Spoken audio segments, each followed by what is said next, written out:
உங்க பெயர் எங்கிருந்து வரீங்க? நான் ஸ்ரீனிவாசன் என் பேர். சென்னையில் இருக்கேன் நான். என்னோட கேள்வி என்னென்னா, சிம்ம ராசிக்கு நீங்கள் சொன்னீங்களே ஐயா, கோச்சார வேதியை வந்து இருக்கிற மாதிரி மற்ற ராசிகளுக்கு அது வந்து செயல்படாதா ஐயா? இப்போ கண்டக சனியோ இல்லை வந்து அர்த்தாஷ்டம சனியோ அந்த 7 நாட்டு சனி இப்போ மீன ராசிக்கோ அவங்களுக்குலாம் ஒரு ரிலீஃப் கிடைக்குமா? அவங்களும் பாதிக்கப்படுவாங்களா எப்படின்றது மட்டும் கொஞ்சம் சொல்லுங்கள். நீங்கள் கேட்குற கேள்வி உண்மையிலே ரொம்ப நல்ல கேள்வி. அதாவது உண்மையை சொல்லப்போனால் கோச்சார வேதை என்பது 12 ராசிகளுக்கும் உள்ள ஒன்று தான்.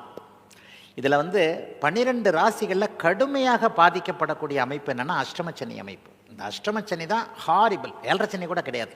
உண்மையை பார்த்தீங்கன்னா 2.5 வருஷம் மட்டும் 8ஆம் இடத்துல, உங்களுடைய ராசிக்கு 8ஆம் இடத்துல வர்றது சனி, அஷ்டமச்சனி. இந்த ராசிக்கு 8ஆம் இடத்துல வரக்கூடிய அஷ்டமச்சனி தான் உலகம் முழுக்க இருக்கக்கூடிய 12 ராசிக்காரர்களுக்கும் கடுமையான காலகட்டம். ஒரு மனுஷன் எப்போ ரொம்ப கஷ்டப்பட்டான்னு கேட்டிங்கன்னா அந்த அஷ்டமச்சனியை கண்டிப்பாக சொல்லலாம். ஆக அந்த அஷ்டமச்சனியில் வரக்கூடிய வேதை அமைப்புகள் தான் ஒரு முழுமையாக ரொம்ப கஷ்டப்படுறீங்க, அதுக்கு கொஞ்சம் ஒரு நிவாரணம்ன்றதான் வேதைக்கு செய்த அமைப்பு. அதாவது ஒரு லெவலில் வந்து கஷ்டங்கள் குறைவாக இருக்கிறதோ, சாதகம் பாதகம் 2 கலந்து போகிற அமைப்பில் வேதை அமைப்புகளுக்கு பெரிய முக்கியத்துவம் இல்லை. ஆகவே மிகப்பெரிய கஷ்டங்களை அனுபவிக்கக்கூடிய அஷ்டமச்சனிக்கு 7ஆம் இடத்தில் வரக்கூடிய அமைப்பு தான் கோச்சார வேதியாக ஓரளவில் குறிப்பிட்டு சொல்லக்கூடிய அமைப்புங்க. அதனால தான் சிம்மராசிக்காரர்களுக்கு இதில் நான் குறிப்பிட்டு சொன்னேன். எல்லா ராசிக்காரர்களுக்கும் வேதைகள் உண்டு. அது ஒரு பெரிய பட்டியலாக போகும், அது இந்த இடத்துல நான் சொல்ல முடியாது.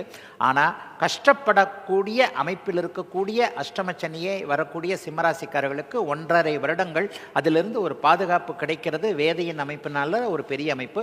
அதனால நாங்கள் சிம்மராசியை மட்டும் நான் ஸ்பெசிஃபிக்காக சொன்னேன்.